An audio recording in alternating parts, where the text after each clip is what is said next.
முக்கோணம் ஏபிசியின் பரப்பு 68 சதுர அலகு. ஏ அப்படிங்கிறது 6,7, பி ஆஃப் -4,1 மற்றும் சி ஆஃப் ஏ, -9 என்ற வரிசைப்படி கொடுக்கப்பட்டுள்ளது எனில் ஏயின் மதிப்பு காண்க. ஸோ ஃபஸ்ட்டு இந்த மாதிரி முக்கோணத்தினுடைய இந்த 3 பாயிண்ட் கொடுத்துருக்காங்க ஏபிசி அப்படின்னா இதுக்கு வந்து ஒரு ஃபார்முலா இருக்குது. என்னென்னா முக்கோணத்தின் பரப்பளவு ஆஃப் இன்ட்டு இது எல்லாமே இங்கே பாருங்கள், இது வந்து x1 y1 எடுத்துக்கோங்க, இது x2 y2 எடுத்துக்கோங்க, இது x3 y3 எடுத்துக்கோங்க.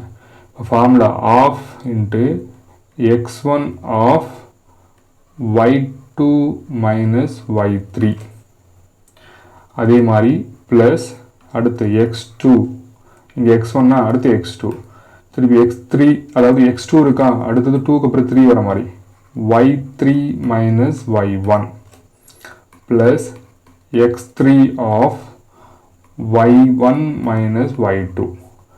இதுதான் அந்த ஃபார்முலா. இது தெரிஞ்சால் ஈஸியாக போடலாம். First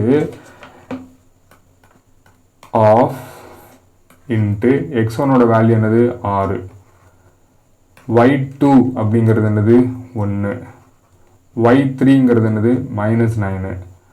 so -9 minus of -9. சைனை மட்டும் மாற்றி எடுத்துடாதீங்க, ரொம்ப முக்கியம்.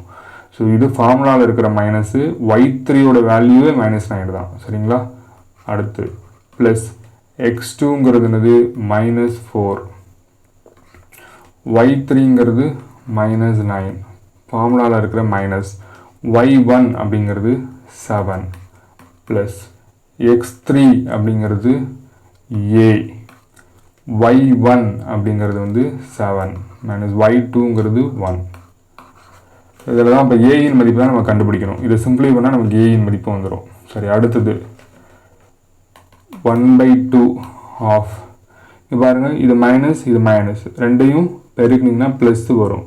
அப்போ 6 ஆஃப் 1 + 9 வரும். அடுத்தது இங்கே -4 தான் இருக்குது, -9 -7, அப்போனா இங்கே -16 வரும். ப்ளஸ் இங்கே டைரெக்டாக 6ன்னு கொண்டு வந்துட்டு 6ஐ ஏயால் மல்டிப்ளை பண்ணிங்க 6a வந்துடும். அடுத்தது 1/2 ஆஃப், இது 10 × 6 60 வரும். இது 16 × 4, minus into minus, minus into மைனஸுங்கிறது ப்ளஸ்ஸு, 16 4 அப்படிங்கிறது 64, அப்போ +64 ப்ளஸ் 6a, சரிங்களா. ஸோ இதனுடைய பரப்பளவுலாம் அவங்க முன்னாடி கொடுத்துருக்காங்க பாருங்கள், சம்மில் 68 சதுர அலகுகள்னு கொடுத்துருக்காங்களா. அப்போது இங்கே என்ன வரணும்னா ஈக்குவல்ட்டுக்கு இந்த சைடு 68 சதுர அலகுகள், ரைட். இந்த 2 வந்து இந்த சைடு போயிடும். அப்போ 68 × 2 அப்படிங்கிறது 8 2 16, மிச்சம் 1 6 2 12, 136 ஈக்குவல்ட்டு 60 + 64 அப்படிங்கிறது 124 + 6a. திருப்பி இந்த 124 ஈக்குவல்ட்டுக்கு இந்த சைடு கொண்டு போயிருங்க. அப்போ 136 - 124 = 6a வரும். 6ல் 4 போச்சுன்னா 2, 3ல் 2 போச்சுன்னா 1 = 6a வரும். திருப்பி ஏயோட வேல்யூ மட்டும்னா இங்கே மல்டிப்ளையில் இருக்கிற 6 ஈக்குவல்ட்டுக்கு இந்த சைடு வந்துச்சுன்னா டிவைடில் வரும். அப்போ 12/6. இப்போ ஏயோட வேல்யூ 2 அப்படிங்கிறதா இதற்கு சரியான விடை.